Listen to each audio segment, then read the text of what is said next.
Welcome to the Inside Track on Real Estate with the Dekker Team. I am Yetta Dekker, and I'm here with one of my favorite sidekicks today. Oh, I'm glad to hear that. Yeah. Who am I with? Ken Dekker. There you go. Hopefully you are not surprised that is one of my favorite. I didn't say favorite. Oh, you better say favorite. Okay, favorite sidekick. And I'm going to have to challenge you. Am I your favorite sidekick? Absolutely. Okay. And today we're going to talk about a topic that is probably not anybody's favorite because it's that elephant in the room sometimes. Yeah, when I first watched it, it was actually a video. Well, the topic's not. No, the topic's about multiple representation, and really we're going to educate on how that can function very, very well. And what the areas of precaution are. Yes. What are those things you want to think about and be aware of and understand it? I think there is absolutely, the reason I say it's the white elephant in the room is because there is the potential for conflict of interest in a multiple representation scenario. Yeah. And a multiple representation is simply where the same brokerage is representing the buyer and the seller, or it might be two buyers who are interested in the same property. Right. That could be multiple rep as well. Right. And then, of course, there's multiple offers that could happen on a property. Yeah, that's a whole other story. Which is an entirely different conversation. So we're going to touch on that as well because it is another area to navigate where you may have multiple offers and multiple multiple representation. Why are we short forming it? Because there's only so much room on the paper. I meant in our language. Oh, okay. So multiple representation. And then multiple offers on a specific property are two entirely different things. And then sometimes the two meet. They actually show up in the same sale together. And so we want to make sure that you're informed, that you understand it, so that when you come across it, if you come across it, it isn't scary. It isn't something that's going to get the better of you. It's not something that's going to be negative. It's something that, in fact, can be incredibly positive. There's some really neat advantages. Yeah, and we're going to hit on some of the disadvantages, some of the advantages, so that you can be fully informed whether you want to go into it or not. Exactly. Really. And so there was a video that was primarily focusing on some Toronto real estate transactions and real estate agents where somebody went undercover and positioned themselves in multiple representation situations. And where it's multiple offers. Because that market is super hot. Right. So Toronto market, you got to understand, property will come up at $700,000 and it might sell for $100,000 more and multiple offers on it. And people get into a frenzy where they're attempting to buy a house and they get frustrated because they lose one. And then when they find one they like, after losing several, they'll sometimes go crazy amounts higher to make sure they get it. Right. And that's not commonplace for the Ottawa market. So some of the things that were on that video obviously are not sensationalized for the Toronto market. And yet if you were to apply them to the Ottawa market, it doesn't even come together that way. No. The things that are happening there aren't really even possible to happen yes, they are. In the same degree. Not the same degree. But you could still have, the problem is really they found out which agents were doing most of the double ending. We call it double ending when you're representing both ends of the transaction, the buyer and the seller, in multiple offer situations. And some of those agents were not necessarily following our code of ethics. Right. And so that video is out on the internet. It was on a TV show, and it really made the real estate industry look bad. It really did. When I looked at it, I actually felt sick to my stomach. I felt really bad for our professionalism and for our business. And well, for the clients, for the people that are out there that would potentially come across people that are doing business in an incredibly unethical way. We were actually away for a few days on a learning excursion at the time, and I watched most of it. It was hard to watch. Yeah, and I think I think I've talked to several agents in Toronto who actually knew the agents based on their voices or their tattoos or whatever, and they said, yeah, that's not good, and they feel really bad about it as well. So fortunately, we are governed by a RICO, which is the Real Estate Council of Ontario, which has teeth. They can fine, they can suspend real estate licenses. And they do. And they do. They do. And they can remove them permanently. Yeah. So when agents do things that are really against our code of ethics or against the law, they can lose their livelihood. So it's serious. So, well, of course it's serious because it's impacting potentially you as a homeowner or a home buyer that's looking to either sell a home or buy a home, because even in these scenarios, it's possible to disadvantage the seller. Not only is the buyer at risk here, both parties in this video were shown to be at risk. Now, more often than not, it is the buyers. The buyers that don't get the buyers house. that don't get it. Yeah. And even the buyer that does get it, because sometimes the things that are done that aren't ethical cause somebody to pay more for a home than they ought to be paying. Yeah, so let's talk about the things that we do when we have multiple representation, how we handle it, what the code of ethics is, and how we actually put in a couple extra layers of protection, because we want to be above reproach when we're working with two people. We don't want to be, we are. Yeah. Well, we are, but also you want to appear above reproach as well. Yes. Because sometimes you can do something that's right and it still may appear outsideward, is that a word? No. Anyways, it can feel from the outside that was not fair. Right. And so our goal today is help you to understand multiple representation, and then from there you will have clear understanding. There's lots of stuff on the internet about it. Some of it's accurate, some of it's inaccurate. Of course, any of the things from our board and from the Ontario Real Estate Association are accurate, and some of it's written in terms and language that is confusing. Right? So we're hoping to make it straightforward and simple, because we do find it, in our experience, to be a very simple process. Yes. So let's talk about multiple rep for a second. Multiple representation? Multiple representation. So perfect. When we're serving a seller, we've signed an agreement, we're under contract to look after them. Then we also may have found a buyer who wants to work with us. And when I say us, it could be Dekker Team, it could be anyone in our brokerage. So we have 125 agents in our brokerage right now. And there's over 3,000 in the Ottawa Real Estate Board. Right. So the odds of multiple rep are low. Right. And when Ken says in multiple representation. Thank you.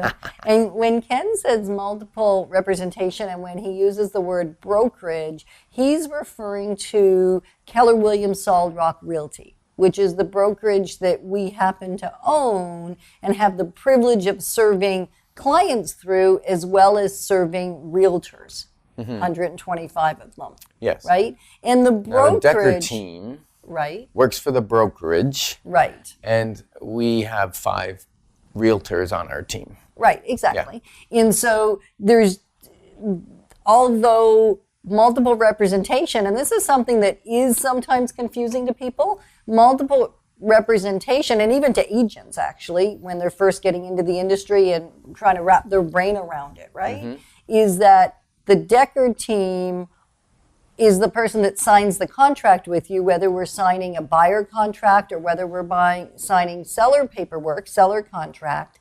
And it's actually the brokerage, Keller Williams Solid Rock Realty, that is bound. Yeah, that's who the contract's with. It's not with us personally. Right, because the way real estate is done in Ontario is that it is the brokerage that holds the final responsibility and the final say, and that's who your contract is with. Yeah. Even though you may never meet the 125 realtors, and you're going to hopefully have exclusive care by the individual or the team in our brokerage. So the Dekker Team works under the umbrella of Keller Williams Solid Rock Realty, and it could be an individual agent working under the umbrella, or it could be a team. Yeah. So it's any time that a buyer and seller are represented by the same brokerage. Yes. So if, for argument's sake, one of my associates at the office will say, Bob, for a minute, has a contract with somebody that is buying a home, and he's representing the home buyer with proper paperwork and doing everything well, and brings that buyer to a listing that's held by the Dekker team, whether it's myself or Ken or Candace or Linda or Ryan, any of the team members, then that is still multiple representation. And I think for a lot of people, they have understood multiple representation to be that if I have a listing, have a seller contract, and I have a buyer contract, and those two people decide to buy and sell the same property, that's the only time multiple representation exists. It does exist there, and it also exists if Bob from my company brings his buyer to our listing. So what we do to protect is quite often we'll have two different people, either on our team or in the brokerage, one to serve the buyer, one to serve the seller. Now, in the courts, it's still deemed, it's called imputed knowledge, that whether we know anything about that listing or not, because they're in our brokerage, it's considered that we know all the personal confidential information of the seller. So when we separate the two people, we just have a little layer of protection of not saying things that we shouldn't say.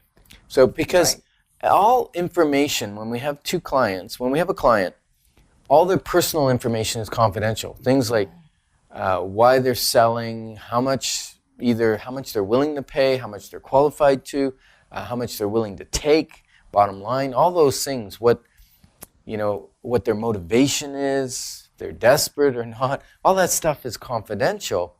The only thing we can disclose is things about the property, price, condition that we make, the listing price. The listing price, not a price that somebody may accept or may pay. Right. So when we're representing someone, we can act like a negotiator if we're not multiple rep. So if we're just representing the buyer, we can negotiate to get them the best price, best value, whatever. And we do all the research and provide the buyer under contract all the information that you would need to make a great decision on pricing. Now, when it comes to multiple rep, where our brokerage is representing the seller and the buyers together, we can give the same information. We give all the stats of what's sold, similar properties, relevant properties, and then because we've committed to do that. I mean, this is a careful distinction. That's it's part of the fiduciary responsibility to a client. Right. And because we act for both parties, now we have to be a mediator as opposed to a negotiator, which then we just say to the buyer, how much would you like to pay based on the data that we provided and the property and how much you like it and the condition of it and everything. And they'll say, well, we'd like to pay X. Well, then we take it to the seller. And again, we don't negotiate with the seller. We simply say to the seller, here's the data of what's sold. This is what the buyer's willing to pay. And are you willing to either accept it, reject it, or counter it? And if you want to counter it, what would you like to counter it at? So we give options and information so people can make wise decisions. We're just not that extra level of guidance where we say, ooh, maybe you should take this, or maybe you should pay more, or that kind of thing. We just can't go there. Right. So we will do always a thorough job on the front end. So we will have already discussed what we anticipate, if it's a seller, what we anticipate the property will sell for, what the statistics are, what the relevant property information is. So we really already have done that work long before multiple representation happens. So I think that's an important distinction of something we've chosen to pay careful attention to, even though multiple representation is in the single digit, under 5% of the time that it actually happens in the Ottawa market. It's very uncommon. Now, there's certain pockets where it may be a little more common, and yet it's quite unusual in the Ottawa area because 3,000 realtors and because our geographic area is so spread and just the way real estate is done here, and the fact that for the most part we're either a balanced market or a buyer's market. I think it has a little bit of an impact on how much of that happens. Right, how much of that actually takes place. Now, some of the other things we do to protect both people, and by the way, if you're just joining us, you're listening to the Inside Track on Real Estate with the Dekker Team. And Ken and Yetta Dekker are with us. I talk in the third person all the time. Ken's here and Yetta's here. Yeah. And so we're discussing multiple representation and how to protect your interests if you go into multiple representation. And first of all, there's full disclosure about the different types of representation before you sign any contract to sell or buy a house. Right. And then there's disclosure again in the actual contract where you're signing up with the real estate company to represent your interests. And then there's disclosure a third time, and that's in the confirmation of cooperation paper, which goes right before the offer does. So it's full disclosure.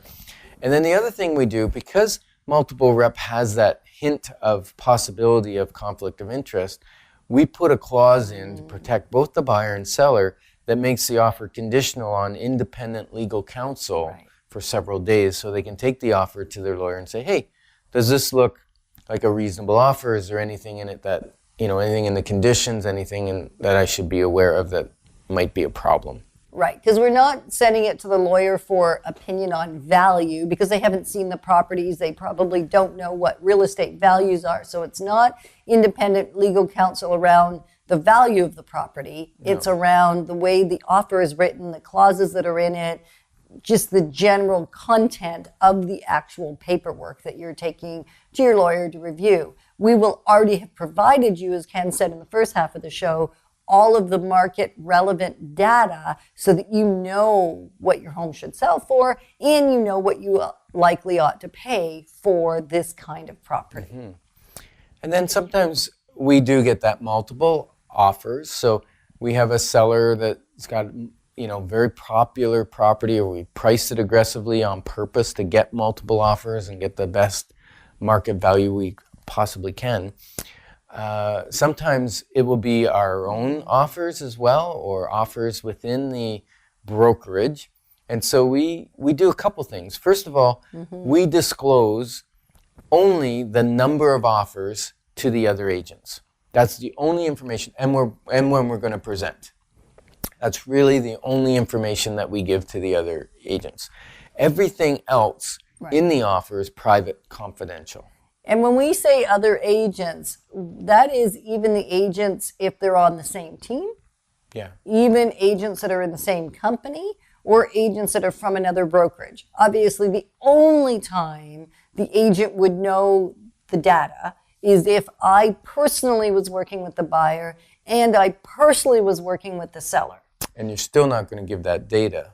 No, I'm not going to share the data. No. It's just in that particular case, the agent would have the data. Yeah. And that is less than probably once a year that scenario presents itself. With a team, we really work to avoid that by using one of our other team members on the other side. So the only time, and I can think of a couple of times where I have actually been in that scenario over my almost 30 years in the industry, and it was when I had a very deep relationship with the buyer. I had a very deep relationship with the seller, and it had already been going on for months or years in that case. And we just so happened to know that the right house for them was the house that we also had listed. And there it's really just a beautiful marriage. They already know the values, they've already been educated, they're already in the know. So really it's just a coming together of two parties, and it's actually a beautiful thing when that happens. That's really rare though. Yeah, and when we know that we're going to have multiple offers, one of the things we do is we'll let the other agents know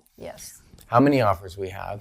Many of them will put it in an envelope, or if it's emailed in or faxed in, we'll ask that the office seal that in an envelope because we don't want to see it in advance, especially if we have another buyer that we're representing. And then a lot of times they'll meet us at the office with our seller there, and several of the buyers may show up with their agents. Right.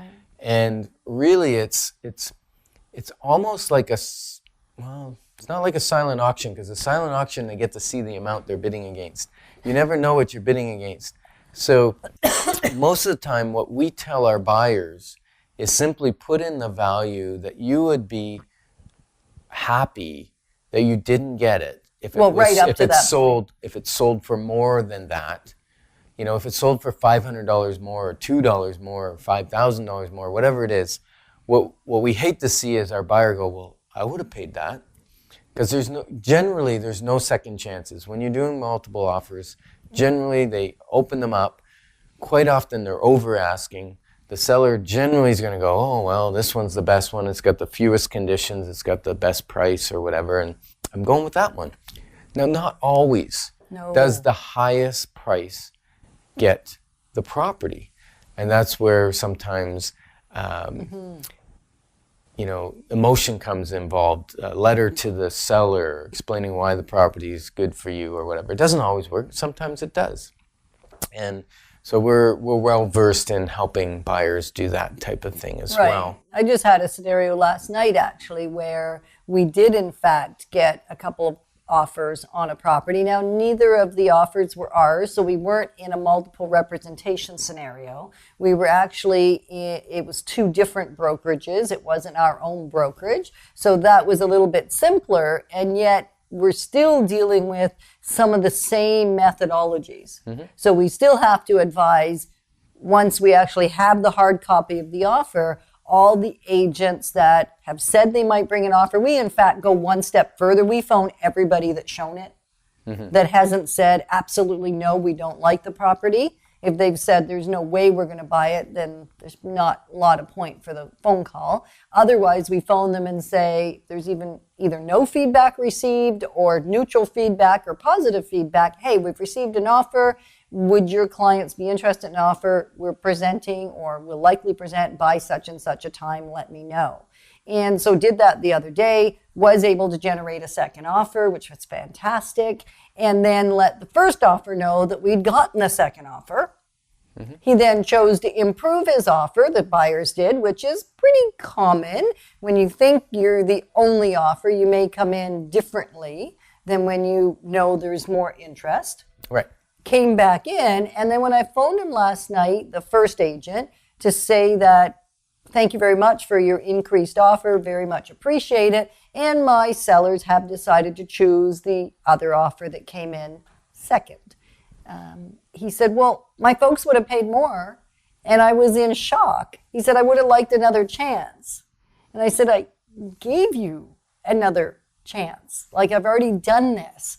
And so I still don't think, from my seller's perspective, this one was still enough below the other one. There's no way it would have come to where the other one was, right? So there was no loss for my seller, and yet disappointing for their buyer because they didn't get to put their best foot forward.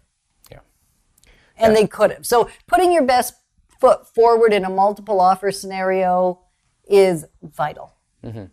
Now, some people will think, sellers as well, that if we're going to sell the property both sides, then we should reduce the commission.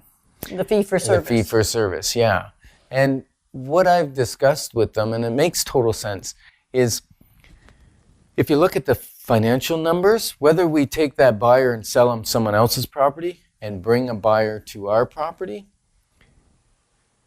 then we make the same commission, right? So why should we be penalized for selling with our own buyer our own property? Because the goal when we list the property for sale is to attract a buyer for the seller. That's exactly what they're paying us for.